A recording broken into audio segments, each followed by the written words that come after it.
Amigos de Canacintra Torreón, un placer estar con ustedes en este podcast Todos Somos Industriales para platicar de un nuevo tema y bueno, pues me da mucho gusto estar de nueva cuenta aquí y que también pues no olviden seguirnos en cada una de nuestras redes sociales para que estén bien informados, para que estén bien enterados de todo lo que ocurre en el sector industrial y bueno, vamos a comenzar con este tema titulado Resultados Económicos y Sociales 2024 y también los retos y perspectivas regionales para el siguiente año, el 2025.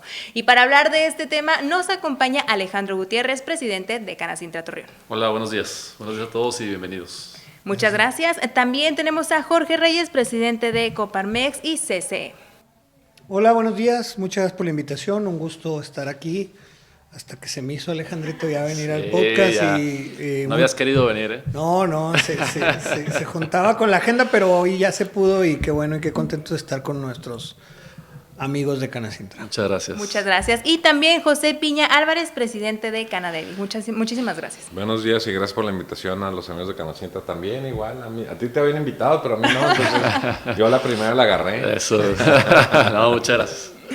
Bueno, pues muchísimas gracias por acompañarnos y bueno, pues esta es una plática para, pues más que nada tocar estos temas que ya mencionábamos, así que quien guste comenzar, bienvenido y me gustaría que platicáramos precisamente de esta cuestión, ¿no? De lo más significativo de los resultados económicos y sociales de este 2024. ¿Quién guste tomar la iniciativa? Perfecto. Bueno, si quieren, hago los honores por estar acá en su casa. Bueno, digo,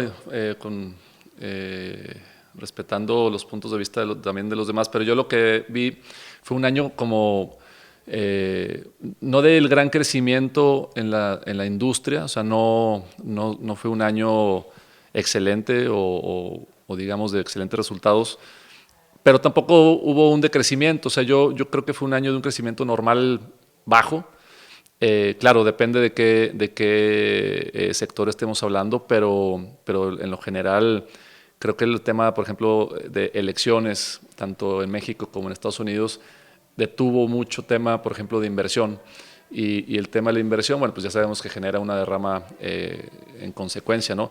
Creo que las dos partes, una que se dio a mediados de año, entonces todo el primer semestre yo lo visualicé como de expectativas, de estar esperando a ver qué resultado había. Y luego pasa la elección en México y llega a los Estados Unidos y también es otro tema de ver qué es lo que está pasando. Entonces, yo lo que alcanzo a ver es eso, que no hubo el gran crecimiento que queríamos. Sin embargo, tampoco hubo no hubo pérdidas, pero pues más o menos ahí el agua se fue dando, ¿no? Así mediocrón. Muy leve. ¿Vale? Mediocrón el crecimiento. Pues sí. No sé cómo lo habían visto ustedes. Sí, pues es un año bisagra donde estamos gran parte del mundo, no nada más México y Estados Unidos tuvieron elecciones y esta parte hace que pues se generen muchas expectativas, pero también mucha gente se pause el hecho de tomar decisiones.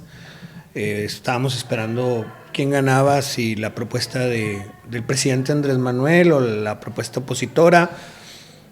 Definitivamente México dio un golpe en la mesa diciendo que era lo que quería y esto tomó de sorpresa muchos mercados y luego el tema de Trump que al final pues se hablaba de una elección cerrada que al final pues, fue una elección que tuvo implicaciones donde los norteamericanos hicieron un pronunciamiento fuerte sobre el tipo de país que querían y yo creo que esto nos lleva a que ya puestas las cartas sobre la mesa el año que viene puede ser un año bastante atractivo en ese sentido, ¿no? Sí, a ver, si bien el país creo que está estable, en términos macroeconómicos, pues no es lo que necesitamos, ¿no? Ahora sí que revisando un poquito previo a esta reunión, pues tenemos un crecimiento del PIB de entre 1 y 1.5, lo cual es bastante, pero es bastante malo. Sí, si claro. Tienes una población que crece arriba del 2%, no puedes andar creciendo por debajo de tu crecimiento poblacional. Que sea normal significa que sea bueno. Exactamente, tenemos una inflación del 4.7%, el consumo privado se nota una desaceleración. Es normal bajo. Digamos que el objetivo es 3, 4, entonces nos estamos acercando, digo, viendo dónde veníamos. Pero ve el consumo privado empieza a bajar, eso preocupa un poco. Y tenemos un país con déficit fiscal, nos lo dejan con déficit fiscal. Y temas como el sector energético que estaba cerrado, y eso genera mucho incertidumbre. Entonces, cuando tienes la variable, todas estas variables macroeconómicas, más la incertidumbre, me preocupa empezar un sexenio a una baja revolución, cuando tenemos un entorno macroeconómico que nos debería de permitir estar a todo galope, ¿no? Entonces, insisto, si bien tenemos un país estable, no hubo lo que algunos fatalistas decían que iba a haber una devaluación, y todo el mundo prevé. Se mantuvo muy bien. Después de la elección se depreció 20%, lo cual es bastante, y empieza a agarrar normalidad hacia después de la toma de protesta y de Trump. Entonces, a mí me gustaría ver un país donde sus políticas públicas fueran enfocadas a esta gran oportunidad internacional que tenemos, y hoy pareciera que no está así. Y en esa parte de la internacionalización, me recuerdo mucho a la Secretaría de Economía hace 6 años, cuando hablaba de nuestra dependencia tan importante con Estados Unidos, que decía que parte de la estrategia para los 6 años del presidente Andrés Manuel iba a ser el disminuir esa dependencia y empezar a abrir las oportunidades a otros mercados. ¿Y cuál fue la sorpresa? Que 6 años después, más que disminuir, se incrementó la dependencia. Creo que el tema del nearshoring y el tema de estas disputas China-Estados Unidos hizo que México se convirtiera en un país importante para la inversión. Sin embargo, de hecho, en inversión extranjera directa creo que rompimos récord, o sea, realmente fue un buen año para la inversión extranjera directa. Pero teníamos un presidente que decía que la mejor política exterior era la política interior, y los que andan en el tema de promover países, promover regiones, te das cuenta que si no vas a las ferias, si no vas al G20, si no vas al APEC, si no vas a las reuniones internacionales, no existes. Y el presidente Andrés Manuel, durante los 6 años que estuvo, consistentemente fue apático hacia participar en reuniones de política exterior. Esto deriva en que México no estaba en el panorama internacional como una oferta atractiva, y mucha de la estrategia, si vemos dónde están los pesos, tanto del gobierno pasado como de mucho va hacia asistencia social. O sea, de hecho, cuando vemos el presupuesto que acaban de publicar la semana pasada, te das cuenta que muchos de los pesos, más de la mitad, están destinados al tema de asistencia social. Cuando ves política exterior, le disminuyeron un 19%. Entonces dices, bueno, ¿qué país en un mundo que está sumamente conectado, que tiene todas las oportunidades del mundo, el ser vecino de Estados Unidos, está aprovechándolo? Y el que lo está aprovechando es Vietnam. O sea, Vietnam es el gran ganador de esta batalla, donde ellos sí se pusieron las pilas, dimensionaron que China no iba a ser el receptor del dinero de Estados Unidos, y empezaron a voltear y a hacerle gestos a Estados Unidos, y empezaron a convertirse en un proveedor importante. Entonces México compite con Vietnam hoy por ser el número uno. Por ser el número uno. Seguimos siendo que es México. Seguimos siendo México, pero la verdad es que es como si le pudiste haber metido, haciendo reflexiones de fútbol, le pudiste haber metido 6 goles, pero ganaste por 1, y te quedas con esa sensación de que dices, hijos, pues a lo mejor somos Argentina, campeón del mundo, y jugamos contra Guyana Francesa y le ganamos 1-0. No quiere decir que México sea Argentina ni que Guyana Francesa sea Vietnam, pero al final creo que nuestra frontera tan grande con Estados Unidos nos da la oportunidad de tener mucho más oportunidades que no estamos aprovechando, ¿no? Pero fíjate, con todo y eso, o sea, México escaló la 9ª economía del mundo. Que tú dices, ¿en qué momento en un gobierno que todos pensábamos que iba a ser todo lo contrario? Yo lo que veo es que ha sido un sexenio pasado socialmente bastante deficiente, o sea, en temas de seguridad, en temas de los apoyos, pero económicamente lo contrario.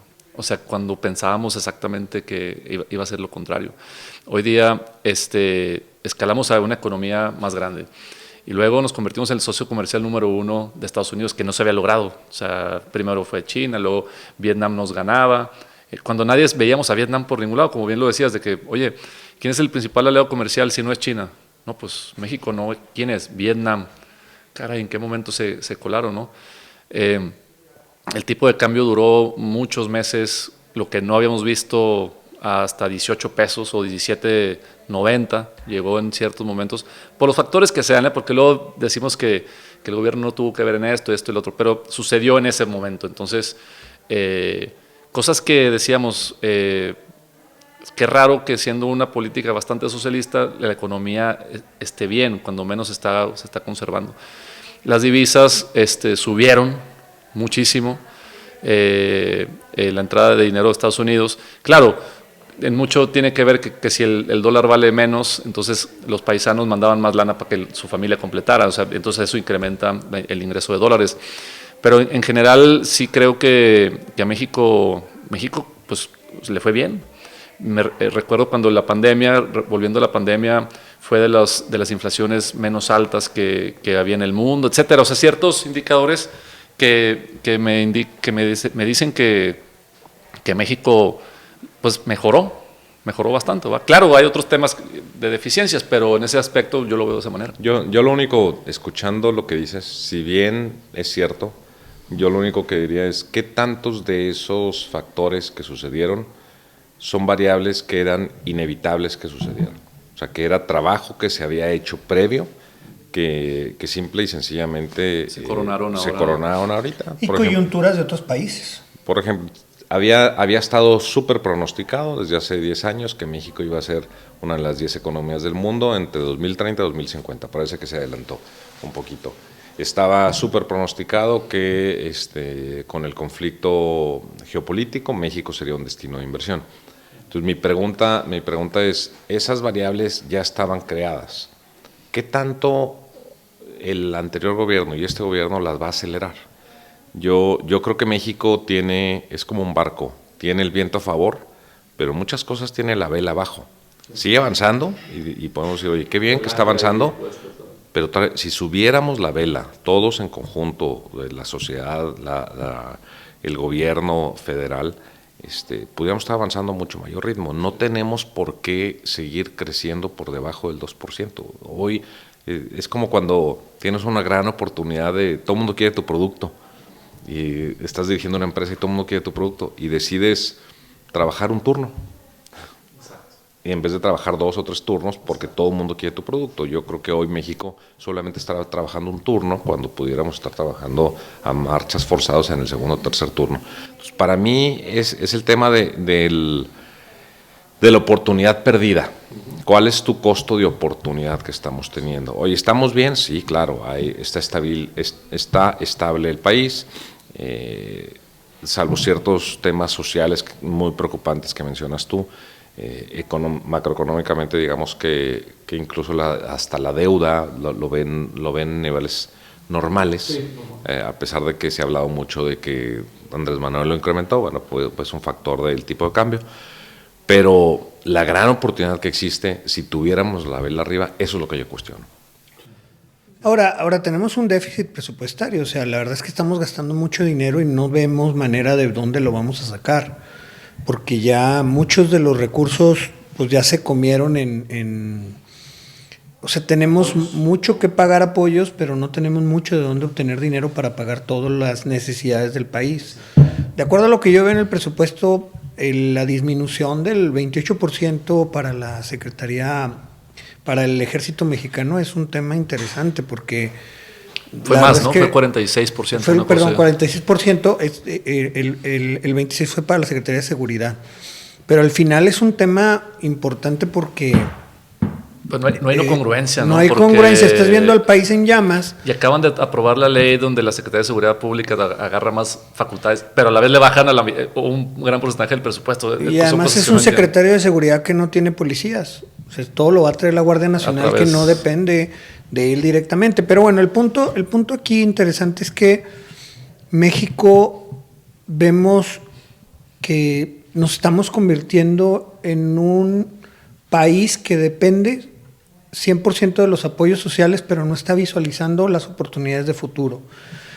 El tema que yo veo muy interesante es el tema de que al ganar Trump, el mapa con el que estábamos jugando es un mapa completamente diferente al que venimos jugando los últimos 12 años. Este Trump 2.0 es un Trump completamente diferente a lo que viene en la primera oleada. Y les voy a hablar, estuve la semana antepasada en Michoacán y me hablaron después de que ganó Trump los medios de comunicación para preguntarme cuál era mi postura y decía, bueno, pues una cosa es campaña, otra cosa es los hechos. La vez pasada prometió muchas cosas que no cumplió, es un presidente que cuando está en campaña hace esas aseveraciones. Y terminando de dar la entrevista paso y había una conferencia de Arturo Sarucán, que es el ex embajador de México en Estados Unidos durante muchos años, y él decía, a todos los que dicen que no va a ser lo mismo, que lo que promete no cumple, están tontos. ¿Te das cuenta que me habló directito a mí de la entrevista que acaba de dar?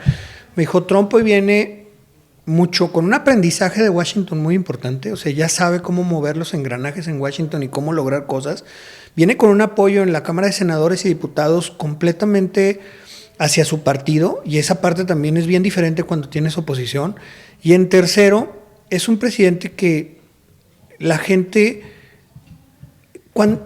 cuando ya no tiene nada para arriba, o sea, él ya no le interesa volver a ser presidente. Entonces, este va a ser su periodo de delegado. O sea, sí se va a destapar. Entonces, aquí decía Sarucán, a ver, hablan de 10,000, de que va a deportar 10,000 personas o 100,000 personas, pero no necesita eso para poner un caos al país. Que nos mande 5,000 personas en un mes a Piedras Negras y van a ver el caos que se hace. Si nada más cuando ustedes ven en un crucero, cuando ves en un crucero a 6, 7 indocumentados que dices, chis, son muchos, imagínate que en un crucero, imagínate ahora que sean 5,000 personas en Piedras Negras, el caos que se va a hacer. Entonces, tenemos que prepararnos para esto y yo no veo, platicaba con una internacionalista y me decía que estuvo en Washington platicando con el equipo de transición y me decía, es que platiqué con el equipo de la embajada y les dije, ¿ya tienen preparado? Sí, me dijo, estamos preparando, ¿qué vamos a hacer? No, compadre, no estamos preparando lo que vamos a hacer. ¿Cómo lo estás haciendo ahorita después de que ganó? Esto lo debiste haber preparado desde hace 7 meses para saber cuál va a ser la reacción de México ante las posibles posturas de Donald Trump. Entonces, eso es un tema que nos va a cambiar la vida a todos y de acuerdo a lo que me dicen muchos internacionalistas tenemos que prepararnos, y más nosotros como estados fronterizos, lo que es Coahuila, Chihuahua, Sonora, Baja California Norte y Tamaulipas, somos estados que nos va a pegar directamente y tenemos que prepararnos para ese tema, ¿no? Sí. Ahora, coincido contigo, Jorge, que en tema de deportaciones va a ser un tema que va a cumplir, pero cuando ves la parte macro, a México le ha ido mejor con republicanos. Y de hecho Trump no fue un mal presidente en términos económicos. El país fue bastante bien, de hecho le iba bastante mejor que con Biden. Entonces, para mí, el tema de que si Trump es un terrible ser humano, pues creo que ese todo el mundo lo tenemos palomeado, ¿no? Pues eso sí. Ahora veamos un poquito más allá de la postura pública, ¿no? Yo sí creo que Trump viene con una decisión muy firme de hacer productivo Estados Unidos. Entonces, nuestras economías están prácticamente correlacionados uno a uno. Si crece Estados Unidos, crece México. Entonces, en esa parte, ahí es donde también tenemos que estar preparados. Sin duda va a haber situaciones como las deportaciones, que son muy lamentables, pero yo quisiera ver también un gobierno que esté preparado para tomar ese crecimiento en el que va a meter Trump a Estados Unidos con todo lo que quiere hacer. Ahora, las negociaciones, vienen dobles. A diferencia de las negociaciones antes, donde el tema económico se trataba en una caja y el tema de seguridad se trata en otra caja, y eran especialistas en el tema seguridad, los que iban a tratar el tema de seguridad, y en el tema económico de aranceles lo iba a tratar en otra caja. Ahorita Trump, como es un presidente negociador, va a manejar los dos como en un paquete. Entonces, ¿cuál es el paquete? A ver, a mí me vas a disminuir el tráfico de fentanilo o te subo en 25% los aranceles. Ese es el tipo de negociaciones que nunca nuestro país había visto. Sí, pero fíjate que hoy, perdón que te interrumpa, México está en otra posición que hace 5, 6, 7 años de negociación. Tú imagínate que pensemos, el limón mexicano cuesta un 25% más en las tiendas de Estados Unidos. No es viable para ellos. Es por eso que yo pienso que no va a poder cumplir esa esas amenazas del 25% a todos. Imagínate todas las autopartes mexicanas, que es lo primero es lo que más exporta a Estados Unidos, que esas partes valgan 25% más para el carro. Le va a pegar al consumidor americano directamente. Yo por eso pienso que no lo va a poder sostener. Que sí veo 4 años de presiones continuas de parte de Trump, con declaraciones públicas en relación a la migración, con relación a la seguridad, con relación al trasiego de drogas a Estados Unidos, con amenazas económicas permanentes, o sea, permanentes. El muro creo que lo va a continuar. O sea, viene el tratado en 2026, la renegociación. Yo creo que sí nos va a ir bien, pero siempre con una presión permanente. Cuando yo no he visto políticas de Estados Unidos en relación a, por ejemplo, cómo le van a hacer para bajar el consumo de droga allá. O sea, es decir, aquí hay una gran producción de droga que se manda porque hay un gran consumidor allá. Y todo es, el mexicano está mandando, y párenle, y ya voy a mandar no sé qué. ¿Y ustedes qué están haciendo para evitar el consumo de drogas? Porque, o sea, el cliente está allá. Y para un cliente siempre hay un mercado. Entonces, no he visto de México dejarlo en Laredo o en Tijuana. Pero de Tijuana a Nueva York, pues ¿de quién es la culpa? O sea, esa parte creo que todos lo tenemos claro. Pero políticamente y de parte del mensaje, de la narrativa, es muy fácil culpar a los mexicanos de este tema. Y ahí es donde va a poder apretar en el tema migración. Y el tema, yo sí creo que va a ser un gobierno que va a estar apretando a México. Entiendo la parte del 25%, pero al final creo que como bullying que es, y como es un tema ideológico más que práctico, yo creo que sí va a tratar de apretarnos en varios temas de eso. Y yo no veo a México preparado. ¿A qué me refiero en ese tema?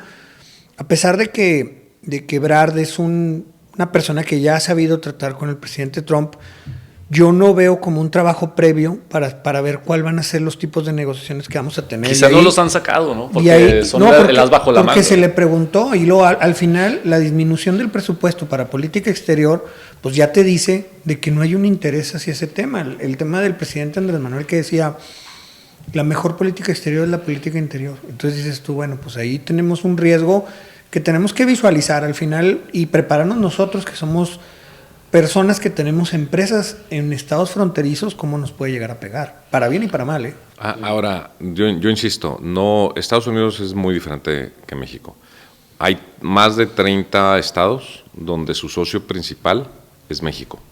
Entonces, pegarle un arancel a uno de esos estados que te incremente 20% a cualquier producto es pegarle al futuro político del gobernante de ese estado. Sí. Entonces, a diferencia de México, los congresistas en Estados Unidos y los senadores en Estados Unidos sí ven por lo que ellos le llaman sus constituency, donde es ver por su electorado. Entonces, yo veo, a pesar de que es un Congreso y un Senado republicano, va a haber muchos congresistas y muchos senadores que van a votar basado en lo que les conviene a su futuro político, basado en lo que le conviene a sus estados. Sí. Y si 30 estados o más del estado de Norteamérica, de Estados Unidos, su socio principal es México, muy difícilmente esas amenazas se van a cumplir. Entonces, hay que ver también el estilo de Trump. Trump es un negociador que llegas con él y te recibe con un batazo. Ajá. Y dependiendo de cómo te ve, si te levantas a pelear o te pones a llorar, es como te trata. Si te levantas a pelear, entonces ya le bajas. Si te ¿Y pones usted a lo llorar, ven con ganas de levantarse a pelear? Yo no he visto a México tan fuerte como hoy. Y ese es mi punto, Jorge, es cómo se está preparando México para ir a negociar cuando te reciben con un batazo. Ya estamos. Pero fíjate, al ser el primer socio comercial, a ver, tú imagínate en la empresa a tu proveedor número 1. Digo, sabes que hay más, pero quieres que sea él porque te da el precio, porque te tiene la cantidad, te tiene inventarios, lo que sea. Tratas de conservarlo. Y entonces ese proveedor, si sabe esto, que tu dependencia de él es grande, el proveedor te negocia también a ti.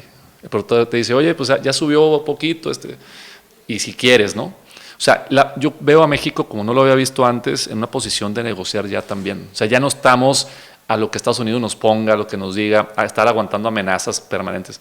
Hoy día, en la historia es la vez que yo veo más fuerte a México para poder negociar. No, y Latinoamérica, las inversiones chinas ya más que nunca están viéndose en México y en Latinoamérica. No sé si se enteraron del puerto que están haciendo en Perú, que es un puerto gigantesco de miles de millones, y acaba de ir el presidente, es el primer ministro, no sé qué viene siendo en China, el mero bueno, pues, el presidente. Fue a Perú a inaugurar este puerto de los más grandes, pues, que tiene Latinoamérica. ¿Cómo va a entrar China? Va a estar entrando desde el sur hacia el norte. Y yo estoy seguro que ustedes como industriales y como desarrolladores inmobiliarios han visto que el incremento de productos chinos en México ha tenido alzas en los últimos años, y se va a dar una competencia donde también ellos van a empezar a ofrecer. ¿Por qué? Porque es claro que no se llevan bien. O sea, ya hubo reuniones donde se pelean, cuando fue Nancy Pelosi, que fue a Taiwán y que dijo, no, pues China dijo, a ver, yo rompo relaciones y rompo comunicaciones militares con Estados Unidos. Eso es grave porque no nos ponemos de acuerdo ni en lo que no nos queremos poner de acuerdo. Entonces ahí es riesgoso.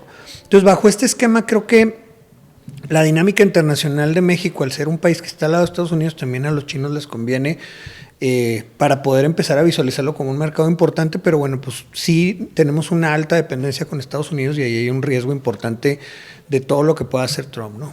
Y ahí es donde México tiene que ser muy inteligente. O sea, el primer socio comercial de toda Latinoamérica, excepto México, es China. Entonces le hace falta a China penetrar en México. Y el primer socio comercial de Estados Unidos es México. Entonces, ¿Pero lo va a permitir? Pero México está en una posición privilegiada, donde las dos grandes potencias del mundo quieren que tú seas su socio comercial, quieren que haya inversiones de sus países para surtir el mercado de Estados Unidos. Entonces tienes, digamos, ¿crees que lo va a parar? Digamos que tienes, chino aquí. Digamos que tienes hoy una empresa que las dos mayores, tus dos mayores clientes que hay en el mundo quieren tu producto. ¿Quién tiene mayores ventajas de negociación? Pues tú. México tiene las mayores ventajas de negociación. Los dos mercados quieren tus productos, los dos mercados quieren tu geografía.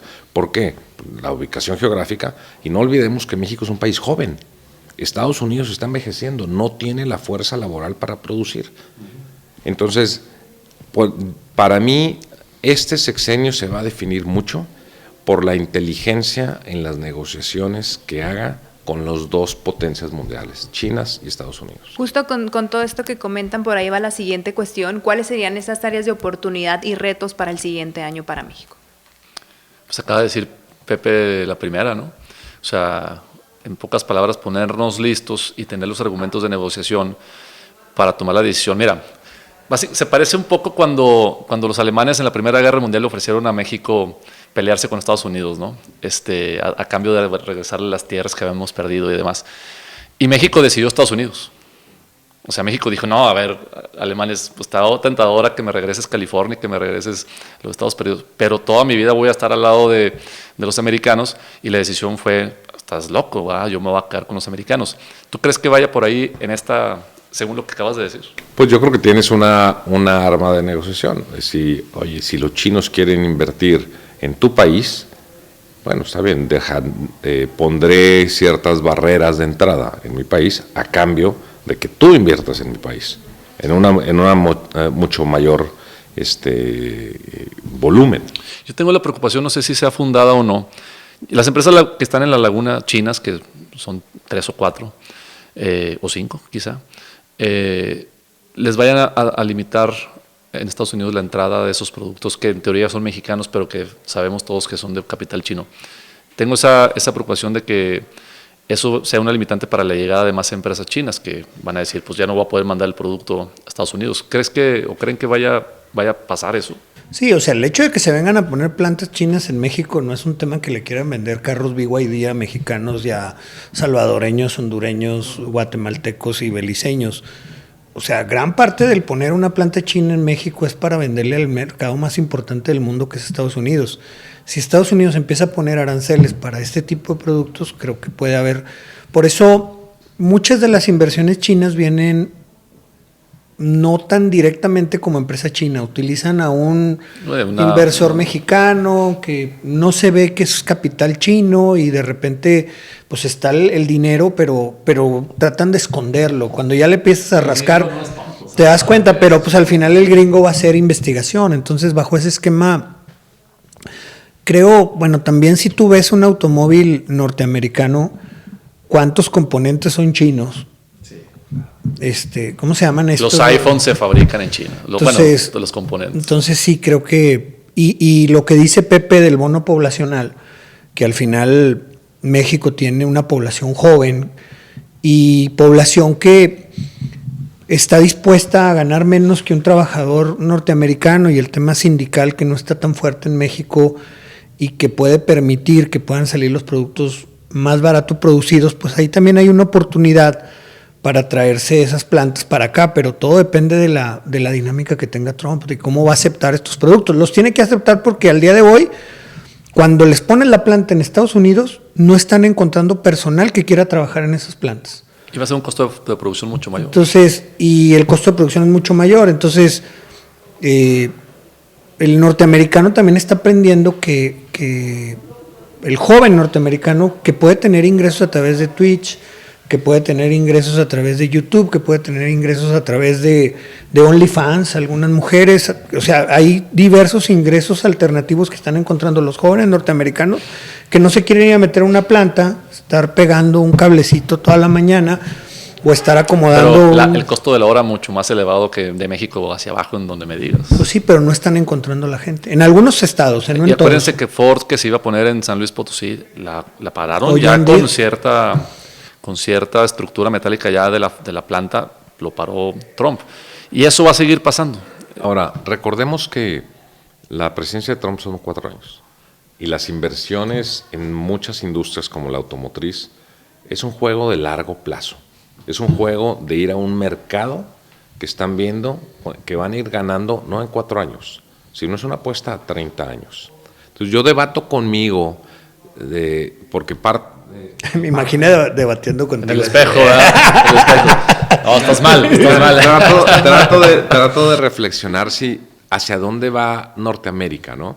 Si México, Estados Unidos y Canadá van hacia formar un bloque productivo, comercial y económico estilo la zona euro, o si digamos que yo creo mucho en los mercados, que el mercado es el que rige cómo se comporta el mundo, y entonces si te vas con ese segundo estilo de pensamiento, entonces al final el consumidor tiene el poder, y si el consumidor tiene el poder de decidir entre un carro norteamericano o un japonés o un chino, pues esa apuesta de largo plazo de instalar fábricas en México, pues va a ser para 30 años, entonces va a depender mucho de esa conformación de una zona norteamericana estilo Europa o no. Entonces, porque si se conforma, pues yo creería que puede haber ciertas barreras de entradas más grandes. Sin embargo, yo no veo que se esté conformando. Yo no veo que ya que el mundo tenga un apetito porque exista otra zona tan conformada como la zona euro. Entonces, si nos vamos por ese lado de pensamiento, entonces al final, estas son apuestas de largo plazo. Son 30 años en los que van a conquistar un mercado y claramente tienen una ventaja tecnológica, los carros chinos contra los carros eléctricos norteamericanos. Entonces, si esa ventaja tecnológica sigue, el mercado va a decidir. Lo va a pedir. Y si el mercado lo decide, por más que entre Trump o un Trump 2.0, después de Trump una versión nueva, pues termina decidiendo el mercado. Sí. Ahora, fíjense, hablando de China, tuvimos a Jorge Pedro en nuestro evento de Canacintra en septiembre. Él es ministro de la delegación de la Unión Europea, ministro del sector comercial, y nos vino a dar una plática. Lo que más recuerdo de lo que dijo fue: de la inversión extranjera directa de México, solamente el 7% proviene de Europa. Todos nos volteamos a ver, ¿cómo que el 7% nada más viene de Europa? Dice, hay un gran mercado que traer de inversión europea aquí. El 7%, dices tú, ¿y dónde están los franceses? ¿Dónde están los alemanes? ¿Dónde están los italianos? ¿Dónde están los españoles? 7%. Entonces, a mí no me preocupa tanto si China deja de venir por este bloqueo que puede tener Estados Unidos, porque hay un gran mercado en Europa que no ha venido y el gobierno no está haciendo, ya vemos que cerraron el pro México, etcétera. No estamos haciendo esa labor de atracción de inversiones de Europa, cuando en Europa, son de alta tecnología, también el sector automotriz, etcétera, farmacéutica, y ahí creo que hay un gran desperdicio ahorita de inversión. Entonces a mí no me apura tanto que los chinos pudieran ya no estar viniendo como estaba esperado, siempre y cuando hagamos la tarea para traer a Europa, ¿no? Y en ese sentido creo que Coahuila lo está empezando a hacer, ahí con Luis Olivares, en la Secretaría, pero también en el, ¿cómo se llama? Las oficinas de Coahuila, pues, por Coahuila. Sé que va a haber una en París, sé que va a haber una en Austin, otra más en Asia, en China, pero la parte de Europa, pues, sería una labor que... Y fíjate, esos son el tipo de cosas que a mí me gustaría ver a nivel federal. O sea, porque, insisto en mi punto inicial, si hoy tienes a las dos grandes potencias del mundo queriendo que en tu territorio se produzcan productos o comerciar contigo, tienes una gran ventaja de negociación. O sea, a mí me gustaría ver iniciativas como Pro Coahuila a nivel federal, donde haya lo que era Pro México. Lo que era Pro México, pero realmente reforzadas, y hoy no las veo. Entonces, ahí es donde me preocupa que México no está haciendo esa planeación que hoy tiene cuando tiene una gran demanda de su producto. Sí. Y ahora, el tema del Estado, es importante que tengan estas oficinas, pero gran parte de la decisión depende de la federación. O sea, por ejemplo, una ciudad, oye, yo soy Coahuila y voy a traerme una empresa china y te van a decir, oye, ¿cómo está la seguridad? Sí, la seguridad en gran parte depende del Estado, pero en gran parte depende de la federación. Claro. Oye, ¿cómo estás de energía? Hijos, pues no depende de mí, depende de la federación, depende de CFE. Oye, ¿cómo estás de agua? Hijo, no depende de mí, depende de... O sea, entonces, si el Estado hace la chamba, pero la federación no la hace, ahí hay un riesgo importante. Platicaba ayer Jorge Willy, nuestro director de Desarrollo Económico, decía que fueron unos inversionistas a Querétaro y ese día les tocó balacera. A ellos en un restaurante, en Querétaro.